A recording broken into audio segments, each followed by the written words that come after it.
Good morning. I am Dr. Sanjay Jain, Associate Professor in Mathematics at SPC Government College, Ajmer.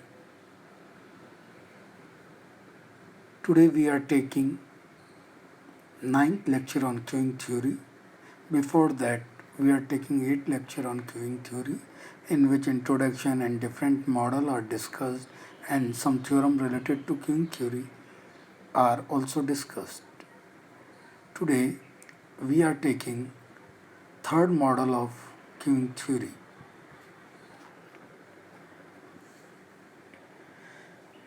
Earlier, we have discussed two model MM1 infinity FCFS. First model, that is Erlang model. Second, again the similar notation MM1 infinity FCFS. This is general Erlang model in which lambda replaced by lambda n and mu replaced by mu n, because lambda and mu are dependent on n. Today we are taking third model MM1. In place of infinity we are taking n FCFS. It is clearly meant here that system having finite capacity. In place of infinity we have n. So system contain only n person at a time or n customer at a time in the system. More than n customer are not allowed in the queuing theory in this model. So this is the difference between first two model and this model. Only the finiteness of the customer. आज हम यहाँ पर जो model लेने जा रहे हैं MM1 NFCFS third model, जिसमें हम सिस्टम की कैपेसिटी को एक फाइनाइट मानते हैं n, वो कोई भी नंबर हो सकता है और ये नंबर से ज़्यादा कस्टमर हम सिस्टम में अलाउ नहीं कर सकते हैं। यहाँ पर MM1 है जो हमारा पहले दो मॉडल के अकॉर्डिंग है, पॉइजन अराइवल है, पॉइजन सर्विसिंग डिस्ट्रीब्यूशन है, सिंगल चैनल है सर्विस के लिए, फर्स्ट कम फर्स्ट सर्व है, ओनली वन पैरामीटर चेंज किया गया है n, that is capacity of the system, that is n। Okay, so जो पहले दो मॉडल लिए हमने उसमें जो सिस्टम की कैपेसिटी थी वो इन्फिनिटी थी, तो हमारा लैम्डा अराइवल रेट था वो एंड अप टू इन्फिनिटी तक था। यहाँ फाइनाइट होने से हम लैम्डा को दो वैल्यूज़ में ब्रेक करेंगे, क्योंकि n से ज़्यादा होने पे सिस्टम में एंट्री नहीं मिलेगी। तो इसका मतलब n के बाद आने वाले कस्टमर को अराइवल नहीं मिलेगा, मीन्स उनकी वैल्यू क्या हो जाएगी, जीरो। तो यहाँ आप पहला देख रहे हैं इस सिस्टम में जो हम चेंज कर रहे हैं स्टेडी स्टेट इक्वेशन के लिए, लैम्डा को हम दो में ब्रेक कर रहे हैं। Lambda n is nothing but lambda zero, और first in case of first lambda when n equals to 0 to n-1, because n customer is allowed and we are starting from 0, so it goes up to n-1, total n. Okay, and after n or more than n the system doesn't allow, therefore the lambda take the value is 0, lambda n take the value of 0, because this lambda depend on the value of n. That's why it is a second model similar to second model. Second model में हमने lambda N mu N लिए थे because N पर depend कर रहे थे। यहाँ भी ये एन पर डिपेंड कर रहा है, इसलिए हमने इसके दो टुकड़े किए। एक टुकड़ा जहाँ एन तक वो आ रहा है 0 से n-1 तक, दूसरा एन से लेके अप टू इन्फिनिटी तक किसी को अलाउ नहीं है, इसलिए हमने उसकी वैल्यू 0 कर दी। और सर्विस के लिए उन्होंने कुछ नहीं कहा है तो हमने म्यू एन को म्यू रख दिया है। तो अब जो हमारे ये केसेस है जो सेकंड मॉडल की तरह था वो फर्स्ट में कन्वर्ट हो गया। लैम्डा एन लैम्डा ले रहा है वैल्यू, म्यू एन म्यू ले रहा है, और लैम्डा की वैल्यू सिर्फ 0 से n-1 तक है। तो जो समेशन और हम लेंगे वो n-1 तक लेंगे, उसके बाद वाली वैल्यू 0 हो जाएगी। तो हम सिस्टम 1 की तरह जो मॉडल 1 जो हमने पहले पढ़ा है उसी की तरह हम यहाँ पे डिफरेंस इक्वेशन बना रहे हैं। स्टेडी स्टेट डिफरेंस इक्वेशन के लिए हमने वो तीनों मॉडल लिख दिए यहाँ पे। जब n 0 हो, जब n n-1 तक जाता हो और जब n n से बड़ा जाता हो, जिसमें लैम्डा 0 हो जाता है। ये इक्वेशन हमने 3, 4, 5 से डिनोट की है, बिल्कुल पहले मॉडल की तरह। ओके, इसके बाद समीकरणों के से स्टेडी स्टेट सॉल्यूशन निकालने के लिए जैसा काम हमने पहले दूसरे मॉडल में किया था, हम पी एन टी को लेफ्ट हैंड साइड में लाते थे और डेल टी का डिवाइड करके limit del T tending to 0 लेते थे, ताकि हम डिफरेंस इक्वेशन बना सकें। यही काम सिमिलर हम यहाँ कर रहे हैं। हमने फर्स्ट सेकंड मॉडल को लेके चले, उसको फर्स्ट में कन्वर्ट किया लैम्डा और म्यू के लिए। बस फ़र्क ये रहा कि लैम्डा हमारा 0 से n-1 जा रहा है in place of 0 to infinity, और म्यू ही है। ओके, तो ये हमारा मॉडल चेंज हुआ। इसके अकॉर्डिंग हम वापस से वही काम कर रहे हैं जो पहले प्रोसेस में किए थे, पहले दूसरे मॉडल में। पी एन को एक तरफ लाए, डेल टी का भाग दे रहे हैं। अगली साइड में आप ये देखेंगे, यहाँ देखिए, जो ही हमने पी एन को एक तरफ लाए और टी का भाग दिया डेल टी का और limit del T tending to 0 लिया, तो हमें ये तीनों equation P0 dash, P N dash और P capital N dash T में बदल जाती है, जिसको हम 6, 7, 8 से डिनोट कर रहे हैं। स्टेडी स्टेट सॉल्यूशन के लिए हम जानते हैं कि इक्वेशन जो स्टेडी स्टेट सॉल्यूशन क्या होता है, इसमें डेरिवेटिव टी जो डिनोट होता है इसमें टर्म, वो टेंडिंग टू 0 हो जाता है limit T tending to infinity पे, यानी कि ये टी पे डिपेंड नहीं करता है। स्टेडी स्टेट सॉल्यूशन के लिए हम ये जानते हैं कि ये टी पे डिपेंड नहीं करता है, इसलिए हमें पी एन डैश टी को हम 0 रख सकते हैं। तो ये जो तीनों इक्वेशन थी हमारी 6, 7, 8, इनमें पी एन डिफ्रेंशिएट टर्म को 0 रखेंगे तो ये इक्वेशन हमारी इन 3 टर्म में बदल जाएगी 9, 10, 11, जो डिफरेंस इक्वेशन है इस मॉडल के लिए। बेसिक गवर्निंग डिफरेंस इक्वेशन कहलाती हैं मॉडल थर्ड के लिए।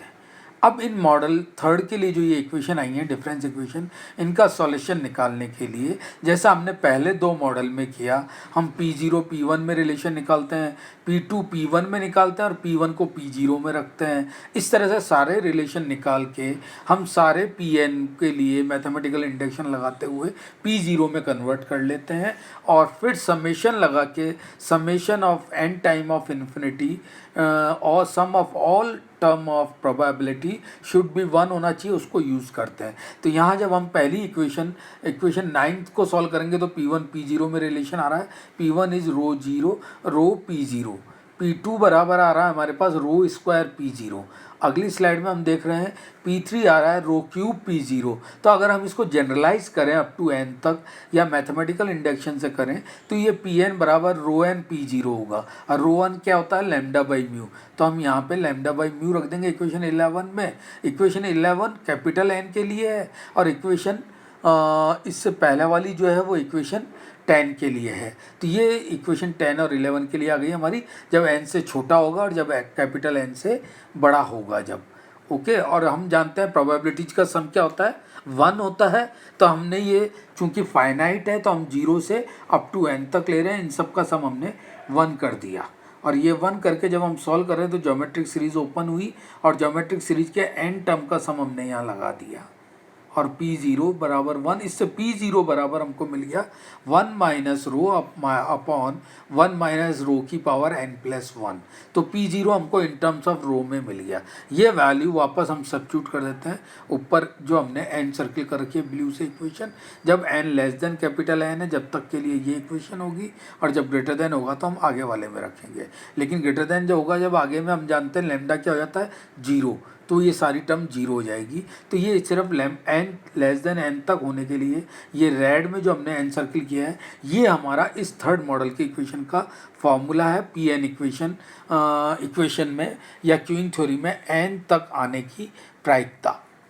ओके, ये फॉर्मूला हमने थर्ड मॉडल के लिए निकाला है। और इसके लिए एक मेजर ऑफ इफेक्टिव भी हम निकाल रहे हैं ELS, जो कि हम जानते हैं 0 से n फाइनाइट टर्म है इसलिए NPN होगा, n रखते हैं और Pn जो अभी हमने निकाला वो वैल्यू रख देते हैं। और जब हम इसको सॉल्व करते हैं तो इट्स कम्स आउट, या हम इसके जो ये समेशन है इनको 2 में ब्रेक कर रहे हैं ताकि हम इनकी वैल्यू को यूज़ कर सकें। और जब हम इनको सॉल्व कर रहे हैं और दोनों समीशन के साथ मल्टीप्लाई करें तो हमें ये इक्वेशन मिल रही है ELS।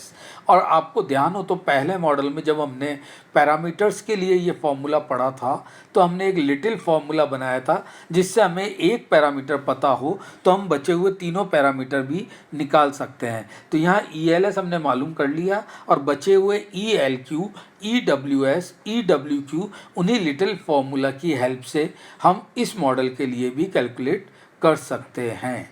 तो ये हमारा आज जो हमने थर्ड मॉडल लिया उस पे बेस्ड हमने डिफरेंस इक्वेशन डेराइव की, जनरल डिफरेंस इक्वेशन निकाली, फिर उसका सॉल्यूशन निकाला हमने और सॉल्यूशन n फाइनाइट होने तक के लिए फॉर्मूला निकाला, इसके वेरियस पैरामीटर निकाले, लिटिल फार्मूला से बचे हुए निकाल सकते हैं। ये काम हमने आज थर्ड मॉडल के लिए किया है और इसके साथ साथ हम एक न्यूमेरिकल और ले रहे हैं इससे रिलेटेड। इस मॉडल पे बेस्ड किसी रेलवे यार्ड में दिन में 2 घंटे 8 से 10 मॉर्निंग में प्रत्येक 20 मिनट तक गाड़ियों का आगमन होता है, किंतु सेवा काल 36 मिनट हो रहता है। तो यहाँ अराइवल दे दिया आपको और सर्विस टाइम दे दिया।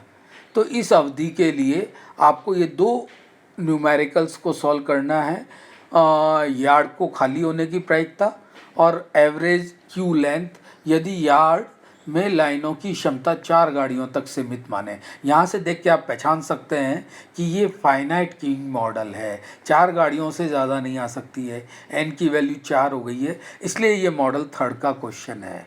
तो ये आपको पहचानना पड़ेगा। कैसे पहचाना है हमने वो मैंने आपको बताया।